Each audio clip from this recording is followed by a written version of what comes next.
अगदीच खेडं म्हणावं अशा कमी लोकवस्तीच्या वाड्या वस्त्यांमधून विद्यार्थी शहरात येतात. पोरं-पोरी कधी उपाशी तर कधी सकाळच्या एकाच नाश्त्यावर दिवस काढतात. ज्यांची ऐपत आहे असे मध्यमवर्गीय कुटुंबातील विद्यार्थी देखील डोळा लागेपर्यंत दिवसभर अभ्यासिकेत बसतात. परीक्षा देतात. निकालाची अनिश्चितता आणि यशस्वी होणाऱ्यांची संख्या ही लाखातून जेमतेम 200-300 इतकीच असते. तरीही पोरं जोमानं मेहनत करतात. खरं तर रात्रीचा दिवस हा वाक्यप्रचार बोथट झालाय, पण पोरं खरंच रात्रभर जागतात. कोणी अभ्यास करतं तर कोणी ATM किंवा एखाद्या हाऊसिंग सोसायटी बाहेर वॉचमॅन म्हणून. ही आणि अशीच काहीशी कहाणी आहे MPSC परीक्षांचा अभ्यास करणाऱ्या पोरांची. आज हा विषय काढण्याचं कारण खरं तर दुर्दैवी म्हणावं असंच आहे. पण अनेक पोरांच्या मेहनतीला तडा गेलाय हे मात्र नक्की आहे. त्याचं कारण म्हणजे काल MPSCनं एक प्रसिद्धीपत्रक काढलंय. त्या प्रसिद्धीपत्रकात MPSCने जणू पेपर फुटीची जाहीर कबुली दिली आहे असंच म्हणावं लागेल. बरं, ही कबुली देखील सहजासहजी आलेली नाहीये. त्यासाठी देखील विद्यार्थ्यांना मोठा संघर्ष करावा लागलाय. औषध निरीक्षक या पदासाठी आयोगाने घेतलेली परीक्षा अखेर रद्द करण्यात आली असून यामागचा संघर्ष नेमका काय आहे? MPSCने काढलेले प्रसिद्धीपत्रक, त्यात आयोगाने काय कबुली दिली आहे आणि सगळ्यांचं राहुल गांधी यांच्याशी कनेक्शन काय आहे याची माहिती आपण या व्हिडिओतून आज जाणून घेणार आहोत. नमस्कार, मी आदिती आणि तुम्ही पाहत आहात शिरस्ता. सुरुवातीला ही परीक्षा नेमकी कोणत्या पदासाठी होती आणि त्याचं स्वरूप काय होतं ते बघूयात. औषध निरीक्षक गट ब, अन्न व औषध प्रशासन या पदाकरिता MPSC मार्फत परीक्षा प्रक्रिया पार पडली. दिनांक 29 जुलै 2025ला या परीक्षेची जाहिरात प्रसिद्ध करण्यात आली होती. प्रत्यक्ष परीक्षा 22 मार्च रोजी घेण्यात आली. चाळणी परीक्षा आणि मुलाखत अशा 2 टप्प्यात ही परीक्षा घेण्यात आली. जेव्हा या परीक्षेची मेरिट लिस्ट जाहीर करण्यात आली तेव्हाच यावर काही विद्यार्थ्यांनी आक्षेप घेतले.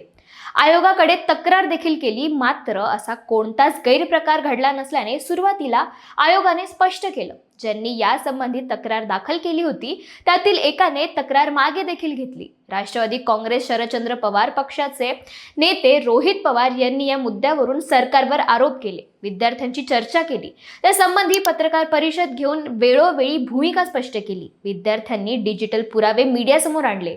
नुकत्याच पुण्यात झालेल्या विरोधी पक्षनेते राहुल गांधी यांच्या छात्रों की गुंज कार्यक्रमात देखील एका विद्यार्थिनीने हा मुद्दा मांडला. राहुल गांधींनी देखील यावर आश्वासन देत विद्यार्थ्यांच्या मुद्द्याला पाठिंबा दिला. या कार्यक्रमात नेमकं काय झालं होतं ते बघूयात. Hello, how are you? आप कैसे हो? What's your name? I am Sharayu Chopde and I am pharmacist. Okay. And आज यहाँ पर मैं सारे MPSC एस्पिरेंट की आवाज़ बन के आपके सामने आई हूँ. बताइए. हमारा सर पेपर लीक हो गया है. अच्छा. MPSC इज अ कॉन्स्टिट्यूशनरी बॉडी और इसको दबाया जा रहा है. 22 मार्च को हमारा एग्ज़ाम हुआ था और 20 मार्च को पेपर लीक हो गया. जब पता चला पेपर लीक हुआ है तो MPSC ने डिनाई कर दिया. फिर FDA कमिश्नर और MPSC को खुद जाके हम मिले, ये पूरा वायरल हो गया. तब सिर्फ कंप्लेंट की है, अभी CID के पास गया है और अभी उसको दबाया जा रहा है. बहुत सारे ऑफिसर्स के नाम आए हैं, बहुत सारे अधिकारियों के नाम आए हैं और इसको सप्रेस किया जा रहा है. We want justice, we want transparency, we want fair examination. Because यहाँ पे जितने भी बच्चे हैं वो बहुत दिन रात पढ़ाई करते हैं. Pune is MPSC hub. Maharashtra के कोने कोने से यहाँ पर वो MPSC देने के लिए, अधिकारी बनने के लिए आते हैं. तो जब हुआ तो आपको कैसा लगा? बहुत What did you खराब. feel? हमारा तो दिल टूटा. एज अ वुमन हमें मैरिज का प्रेशर रहता है, घर वालों का प्रेशर रहता है, सोसाइटी का भी प्रेशर रहता है हमें.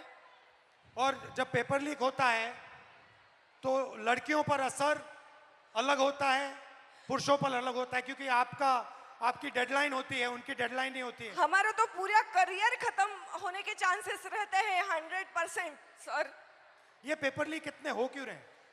ये इंक्रीज हो गए हैं, बढ़ते जा रहे हैं, ये जो- बढ़ क्यों रहे हैं? क्या लगता है आपको? बोलो क्या मैं क्लियर. जिसको पकड़ा हुआ है, जिसका नाम आया है, वो अभी गुजरात में फरार है। तर एवढं सगळं झाल्यानंतर काल आयोगाने प्रसिद्धीपत्रक काढून ही परीक्षा रद्द केल्याचं जाहीर केलंय.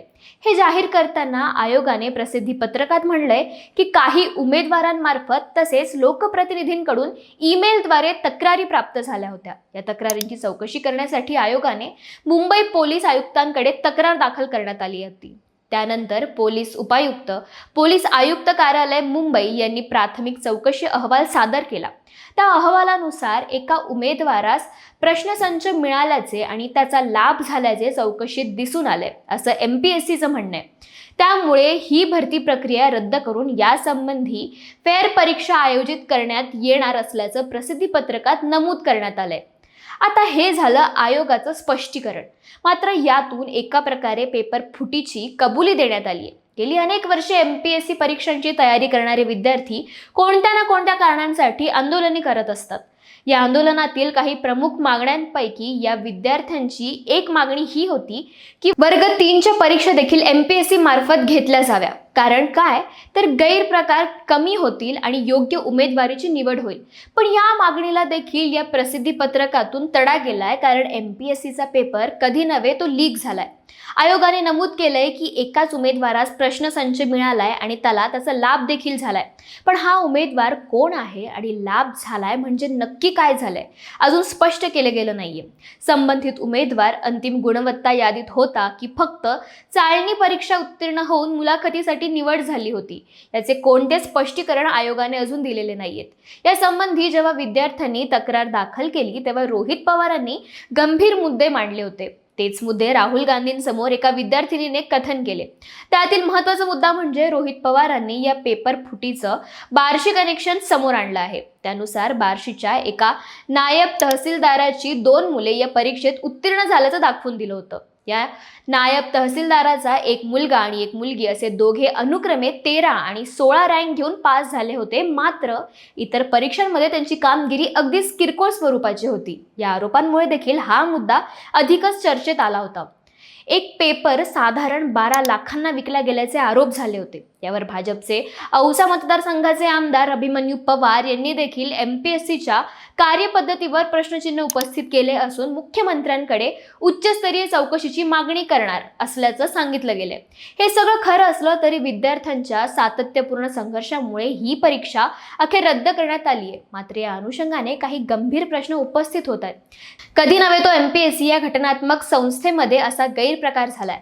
आधीच ऑनलाईन की ऑफलाईन यावरून विद्यार्थी आणि MPSC यांच्यात एकमत झालेलं दिसून येत नाही.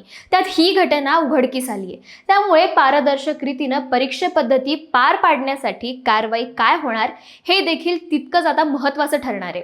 नव्याने आलेला परीक्षांमध्ये गैरप्रकार रोखणारा कायदा या प्रकरणात किती परिणामकारक ठरतोय हे देखील येणाऱ्या काळात स्पष्ट होईलच.